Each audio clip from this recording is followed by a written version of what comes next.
원성교회 성도 여러분 안녕하십니까? 오늘은 사도행전 11장 말씀 함께 나누고자 합니다.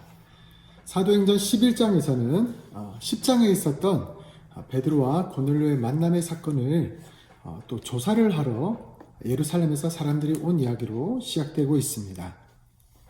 유대에 있는 사도들과 형제들이 이방인들도 하나님의 말씀을 받았다 함을 들었더니 라고 했을 때 베드로가 다시 예루살렘에 올라오자 유대 그리스도인들이, 여기서 중요한 것은 사두개인과 바리새인들이 아니라 예수님을 믿는 유대인 그리스도인들이 베드로를 지금 직접적으로 비난하는 것입니다. 그 이유는 무엇입니까?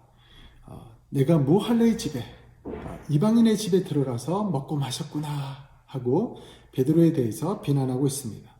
그들은 아직 유대인 크리스찬이지만 또 그리스도인이지만 율법을 지키는 것으로, 또한 하나님 율법의 온전함으로 하나님 앞에 나아가는 것이 이미 박혀 있죠.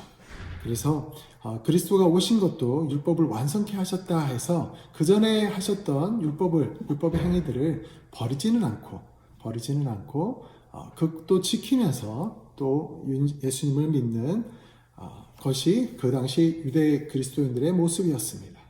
그것을 나쁘다고 할 수 없고 비난할 수가 없죠.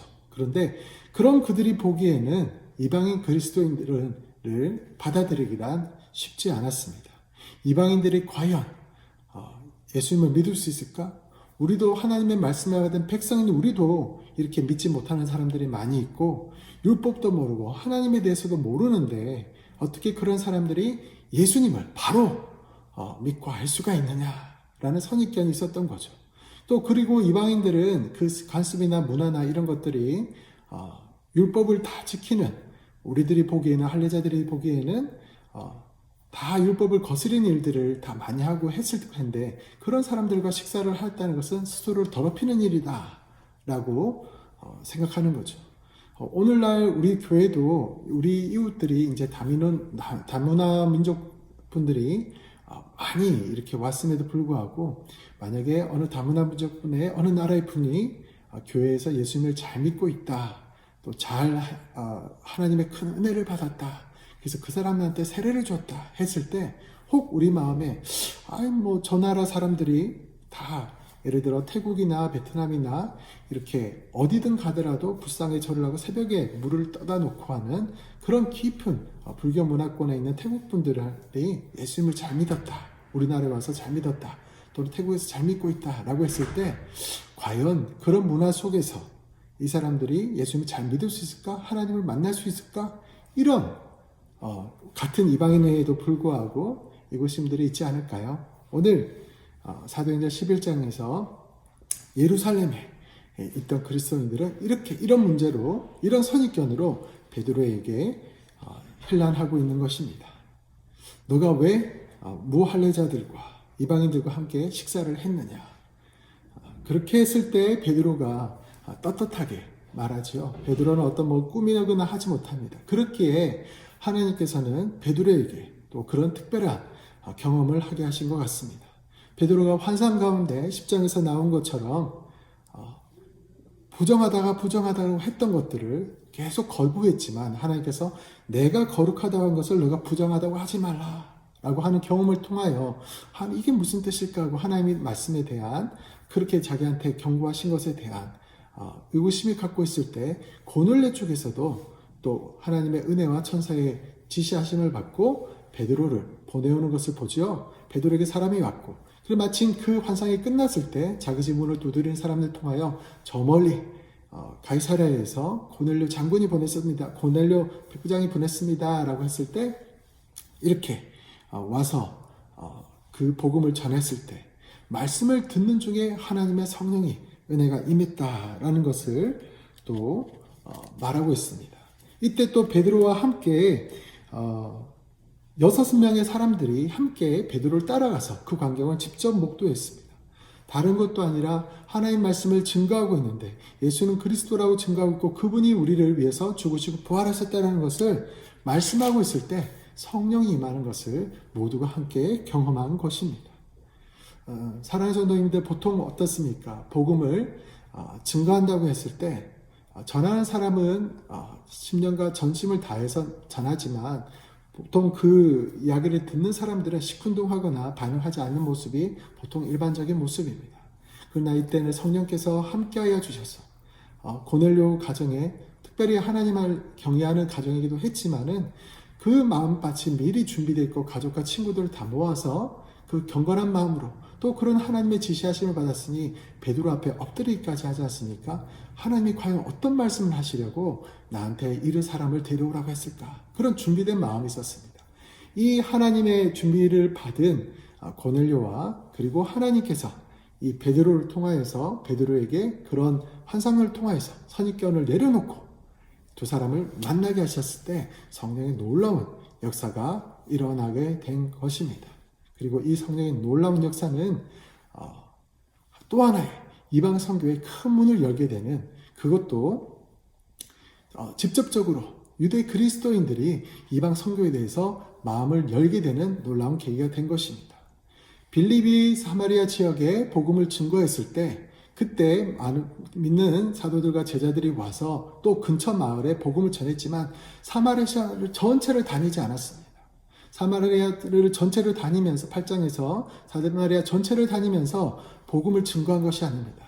너희는 성령이 너에게 임하시면 온 유대와 사마리아와 땅끝까지 이르러 복음을 증거하라 하셨지만은 그 핍박의 흩어짐이 있기 전까지는 유대에만 계속 머물렀죠. 근데 핍박 때문에 흩어져서, 그리고 빌립 같은 분들은 그 흩어짐의 기회를 복음의 전도의 기회로 삼아서 사마리아에 복음을 전했을 때 사마리아 사람들이 예수 믿고 돌아오는 거예요.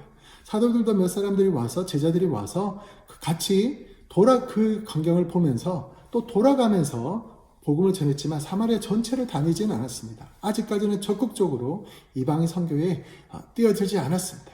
그것은 왜입니까? 처음에 말씀드린 대로 계속해서 저 사람이 태국 사람인데, 베트남 사람인데, 미얀마 사람인데, 불교 인도권인데, 힌두교 나라에서 왔는데 하면서 기본적인 그런 모습들이 있다는 거죠.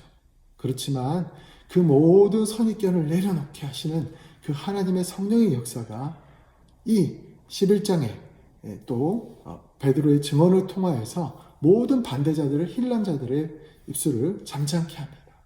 또 같이 갔던 증언들이 있습니다. 그렇구나. 우리는 그렇게 한참을 율법도 받고 믿음도 있고 그렇게 해도 믿기 힘들었던 그 예수 그리스도를 단번에 한 번에 말씀을 듣는 중에 이렇게 믿기 어려운 사실을, 우리 통족 이스라엘 사람들, 성경을 그렇게 연구한 사람들도 예수님을 받아들이기 힘들어하는 사람이 많은데 저 문화도 다르고 생각도 다른 저 이방인들은 저렇게 한 번에 복음을 이해하고 예수님을 구주로 영접하고 자기 죄를 고백하고 나오는 저 역사와 또 성령께서 내가 지금 이들과 함께하고 있다는 것을 성령으로 임하게 하시는 그 역사, 그 역사를 보여줌으로 이것이 단순히 이성적인 그리고 어떤 이해성가 아니라 전적인 하나님의 주권의 역사임을 믿고 알게 되고 순복하게 된 것이죠. 하나님께서는 이렇게 귀한 역사를 11장에 이루어가고 계십니다. 사랑하는 성도 여러분, 저희도 혹시 그러지 않습니까? 우리도 우리 마음의 편견으로 예수님을 믿어갈수록 어떤 고정관념들이 생기는 것 같습니다. 내가 신앙생활을 해보니, 내가 설교를 해보니, 내가 살아보니 이렇더라 라고 우리 가운데 어느새 신앙의 경험에 대해서도 믿음에 대해서도 어느 정도의 우리만의 선입관이 있는 것 같습니다. 그러나 우리보다 더 율법에 나와 있는 대로 철저히 지켰던 이스라엘 사람들에게, 유대인 그리스도인들에게 전혀 가능성이 없고 하나님을 알만한 그 어떤 것도 없는 이방인들에게 하나님의 성령이 임하심으로 말씀이 깨달아지고 예수가 그 주라고 고백하게 된 그 놀라운 역사를 허락하셨던 그 하나님께서 오늘날 저희에게도 그렇게 말씀하고 계신 것이 아닐까요? 너가 예수를 믿게 된 것도 나의 전적인 은혜다. 너가 예수님을 믿게 된 것도 나의 전적인 역사로 말미암아 너가 이렇게 이 자리에 믿음의 생활을 할 수 있게 된 것이란다. 너는 어떤 선입관을 가지고 있느냐? 어떤 벽을 스스로 만들어가고 있느냐? 어떻게 이웃에게 담을 쌓아가고 있느냐?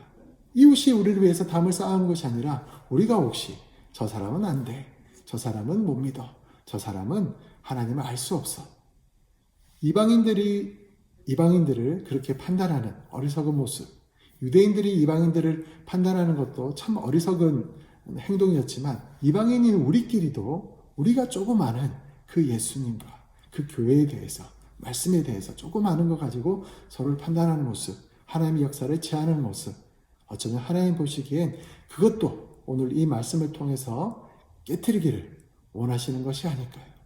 그리고 또 유대에 머물러 있던 자들을 하나님께서 성령의 역사하심을 통하여서 사마리아와 그리고 이방의 선교로 넘어가게 되는 11장의 이 이야기들처럼 오늘 저희에게도 코로나로 말미암아 또 주어져 있는 상황 가운데 전도를 못하고 교회에 못 모이고 이게 아니라 어떻게 저희의 벽을 넘어서서 이런 기회의 영상통화나 이런 기회의 SNS를 통하여서 복음의 말씀을 하나님을 증거하고 사랑하는 것을 전함으로 말미암아 이전보다 더 멀린 사람에게 더 무작위인 사람들에게 우리의 믿음과 사람들을 또 나눌 수 있는 새로운 전도의 장을 이렇게 혹시 허락하신 것은 아닐까요? 성령께서 역사하신다면 고넬료를 하나님께서 준비시키시고 그 말씀을 받아들이게 하셨던 것처럼 저희도 기도하고 준비하고 있다면 하나님께서 고넬료처럼 그 마음문을 열게 하실 분들이 반드시 있을 겁니다. 그리고 우리들을 만나게 해주실 것입니다. 그리고 그 복음을 전하게 역사하게 오늘도 함께 해주실 것입니다. 오늘 내 주변에 있는 그리고 내 SNS나 연락을 기다리고 있는 내 작은 삶의 나눔을 통해서 그 이야기를 듣게 될 그 한 사람 혹시 우리 주변에 있지 않을까요? 하나님께 그 사람이 누구인지 보여달라고 기도하시길 바랍니다. 우리의 작은 삶의 나눔을 통하여 하나님께서 역사해 주시고 고넬료 가정에 임했던 그 성령의 임하심으로 우리의 작은 영향력으로 전하는 사람들에게 그 일들이 일어나길 원합니다. 사랑하는 성도 여러분, 우리는 하나님을 제한할 수 없습니다. 하나님이 우리를 작은 창들을 크게 여시는 그 열어주심을 경험하고 나아가게 되는 저와 여러분들 되시길 바랍니다. 하나님은 지금도 일하셔서 온 유대와 사마리아와 땅끝까지 역사하고 계십니다. 그 통로가 되기를 되는 저와 여러분의 오늘 하루가 되길 주님의 이름으로 축원합니다. 축복합니다.